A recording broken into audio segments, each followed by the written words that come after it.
You know, we're always told to read the ingredients on the products that we buy and use, but take a look at these ingredients. I mean, unless you're a chemical engineer, this Greek gobbledygook means nothing to you. You don't know what you're using on your body or on your kids. In fact, you can get more information about the chemicals in a dog's flea collar than you can about the chemicals in baby shampoo. Triclosan is a synthetic antibacterial ingredient that's a chemical cousin to Agent Orange. Is triclosan in any of the products you use?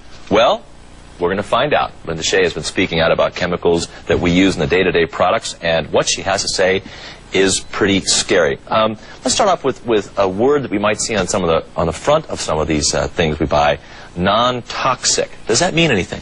Well, non-toxic, according to the cosmetic industry, means that only 49% of the laboratory animals died in the tests. If 50% or more had died, then it would have been considered toxic. But because the cosmetic industry is self-regulated since 1938, nobody has a right to see any of those tests. If they are so bad for us, why are we all I mean, if you look at these products here, many of them are stuff that you probably use at home. Why aren't we all sick or dead? Well, most of America is sick with some chronic fatigue. The immune systems are down. Visually, people have an accelerated aging. Most of our children today have illnesses and problems that they didn't have generations before. So this is one of the contributing factors. It's a chemical conspiracy. One of the things that they're investigating is the antibacterial soaps that we use on kids? Yes, absolutely. Like triclosan, which is in this ingredient here. Triclosan's also in this toothpaste. Well, if triclosan, I mean, that's the one that's the chemical cousin to Agent Orange. How does the federal government let that go in there? Again, because it's self-regulated. The cosmetic industry gets to determine all of its own safety data. Now, triclosan, according to the EPA, is a very serious insecticide-pesticide. It's got long-term effects. It is not biodegradable, so it might be around for 500 years. And as an insecticide-pesticide, it's a hormonal disruptor and may contain dioxin, which is a serious carcinogen. Is it possible that it's in such minuscule, itty-bitty amounts that it really has no effect? I mean, could it be in larger doses something that's dangerous, and in the dose that's in toothpaste, for example, not a concern? Do you know that the toxic ingredients in triclosan is rated at parts per trillion? And a parts per trillion is 1 drop in 300 Olympic-sized swimming pools. So we're talking about just a very little bit. You're scaring me, girl. And when you brush your teeth, you spit it down the drain, or you wash your hands and it rinses down the drain. Guess where it goes? It goes into your city water. And water is recycled, and you cannot purify a parts per trillion and remove ingredients like triclosan. This is why today men's sterility is dropping, and why women's hormonal systems are being scrambled as well. Discovery Channel 3 weeks ago said it may be that our future generations may be sterile. If they know that this is so bad, then why do the companies that make things like toothpaste put them in there? Well, the people that have patents on these ingredients want to make sure that the public has a very positive view of them. And it's only when Tufts University starts saying that triclosan actually is a potential mutagen, meaning it's going to mutate these bacteria to keep our immune system from being able to fight against it, that information is not made, that information is available to the public. But the cosmetic industry that has the patents on these ingredients, there's a lot of financial profit in many of these ingredients. That's why most of them are synthetic, because petroleum-based ingredients are what you get patents on. Well, in our demand to appear youthful, baby boomers are spending millions of dollars each year in skincare products. But according to some dermatologists, what you're paying for could be nothing more than an industrial detergent used in garage floor cleaners and engine degreasers. And according to Linda Shea, a scientist and researcher in cosmeceuticals, consumers have no idea that the cosmetics they are using to enhance their skin are actually accelerating the aging process. Ms. Shea has spent 27 years in the chemistry and cosmetology field, as well as studying plant biology and product formulation, and you're also, as well, a consumer advocate. Now, she tells us here how to increase our skincare IQ, and what you have brought here are a number of products. You know, I think that this is kind of scary, that a lot of the products out here, they're not required to register with the Food and Drug Administration. And why is that, the list of their ingredients? Because the since 1938, the cosmetic industry has been self-regulated. So, according to the Cosmetics, Fragrance, and Toiletries Association, none of these ingredients have to be approved by the federal government. Now, some of these products, actually, some of the skincare products actually say on them, avoid all contact with skin. Yes. That doesn't make much sense, does it? No. Especially something like propylene glycol, when it goes into the laboratory for manufacturing. The EPA has protected factory workers, yet you can find propylene glycol at 70% in your stick deodorants. You can find propylene glycol right here in baby products. Propylene glycol is a solvent. It can dissolve the barnacles off the bottom of the boats. What's it going to do to our skin? Industrial antifreeze is something else that is used in some of these products. That's right. Propylene glycol is an industrial antifreeze used on airplanes and used, on subways as de-icers. It has been outlawed as a antifreeze you and I would use because it's got to be disposed of in a toxic waste site. Yet again, it's in many of these very products right here before you. Now, some people may be wondering at home, is this an alarmist point of view that some of these, could the percentage be such a small amount, such a minute amount, that it really doesn't affect our immune systems? Well, the cosmetic industry would like to have you think that.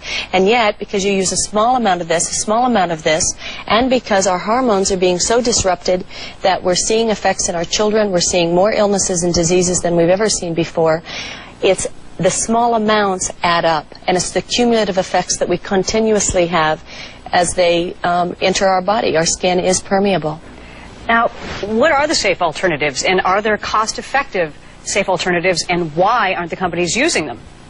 Well, there are safe alternatives, but they come from nature, and you can't get a patent on a grapefruit ingredient. You can't get a patent on cucumbers. So when you're in the industry, like many of the companies are, they want to have various synthetic plastics that they can own the full rights to. So there's a lot more profit margin in maybe some of these plastic ingredients, but there are alternatives. And people can buy books at their local bookstore that will be cosmetic dictionaries. I'd recommend people have 2 or 3, and simply look up and begin to understand a few key ingredients. Matter of fact, they can call our 800 number and I'll give you a list of 10, and these would be especially the top 10 to avoid. But you are a scientist. Yes. And for just the average Joe or Jane out there to understand and comprehend what some of these ingredients are, you really would have to do some serious studying, the amount of time it would take. No, really, you could just go by one of these cosmetic dictionaries, and they would be able to identify to you that DEA is known to be a carcinogen. Matter of fact, DEA is being promoted all over the country now, the awareness factor on the cancer-causing potential of DEA. So just to look that up in a cosmetic dictionary takes a half a second, and then once you've read it, you'll remember it. You'll, of course, have to take that book with you when you go shopping. Now, there you have a shampoo over there. It says citrus and rosemary. I've noticed a lot of shampoos. One local company here, or I should mention Aveda, for instance, they promote that they use a lot of ingredients that are from nature. Yes. So what's wrong with that? Well, the nature ingredients are usually just fine. But when a company promotes that they are petrochemical free, and this is petrochemical-free preservatives, but one begins to assume then that maybe it's all natural, yet right on the back panel in the second line is PVP. Now, PVP copolymer is a plastic. It's used in plumber's pipes, and if you're going to put a plastic on the hair in order to style it, you've got to have a strong solvent keeping that plastic liquid. The problem with that solvent is that it can penetrate into the scalp, and it can do all sorts of damage, mentally, emotionally, and physically to our bodies. And being that skin is the largest organ in our body, it absorbs all the stuff, all the chemicals that are used. That's right. Welcome back. If you use shampoos, deodorants, lotions, and cosmetics, then you've worn antifreeze and formaldehyde. They're just 2 of the toxins that may be seeping into your system and making you sick. Tonight, a Northwest woman is putting her best face forward in a crusade to pressure the cosmetics industry to make products that protect instead of poison. Beauty may only be skin deep, but American women spend millions of dollars a year in search of the fountain of youth. Now one Northwest woman says, buyer beware. Judy Vance is taking on the multi-million-dollar cosmetics industry with her new book, Beauty to Die For. Vance claims the personal care products you keep in your bathroom contain the same ingredients as the products you keep in your garage. Fluid, for instance, the ingredient that's in the brake fluid is propylene glycol. It's used in hydraulics, and that is an ingredient that is found in a lot of personal care products, a lot of moisturizer, sunscreen, even lipstick. Other ingredients on Vance's hit list: antifreeze and formaldehyde, which act as preservatives in many cosmetics and skincare products; acetone, a solvent which is found in nail products; and sodium lauryl sulfate, a common sudsing agent found in most shampoos and household cleaners. What we're trying to do is get the public aware that ingredients that are being used in cosmetics are high risk. Vance collaborated with a team of researchers, and their findings link these ingredients and others to numerous health problems like chronic fatigue syndrome, cancer, kidney damage, immune system disorders, and birth defects. The actual ingredients that are being used are on the generally regarded as safe list. We have to be looking at the long-term damage, and we never have. Vance calls the cosmetic industry loosely regulated, and she's pushing for more product testing. She says trace amounts or not, the more products we use, the more we may be overloading our systems with toxins. I think we have to show the industry our concern by choosing products that we know are safe. It was Judy Vance's own battle with toxins in her system a decade ago that led to her research on cosmetics and other personal care products. Today, she credits a clean bill of health to a change in lifestyle.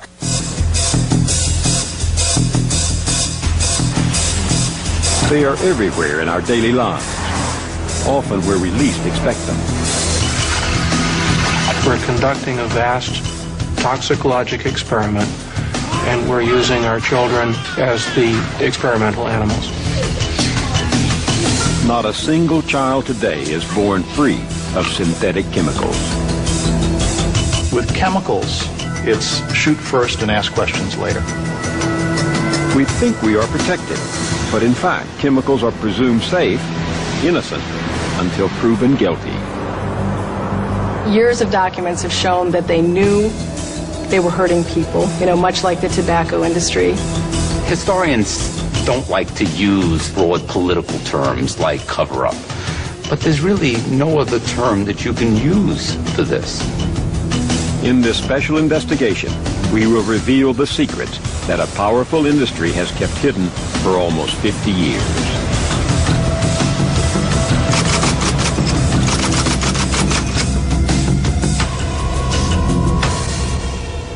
Synthetic chemicals were invented to give manufacturers new materials. Plastic. And like plastic. Other things we use in our everyday life. Better things for better living through chemistry. Pesticides like DDT were advertised as miracle chemicals that would eradicate crop pests and mosquitoes. The industry boomed.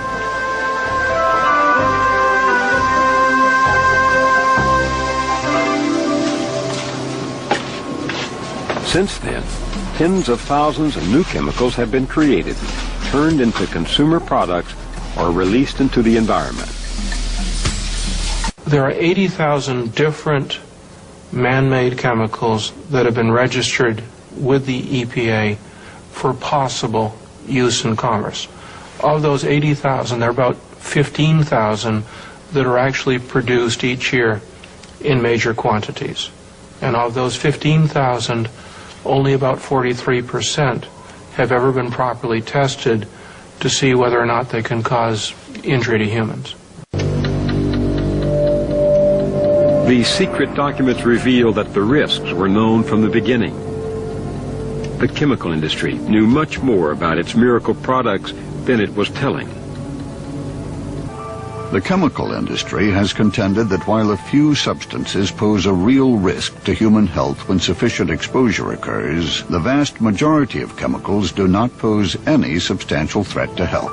However, the problem is very little data exists to broadly respond to the public's perception and the charges of our opponents. That is worth repeating. The problem is very little data exists. In other words, the industry itself acknowledged It could not prove the majority of chemicals safe.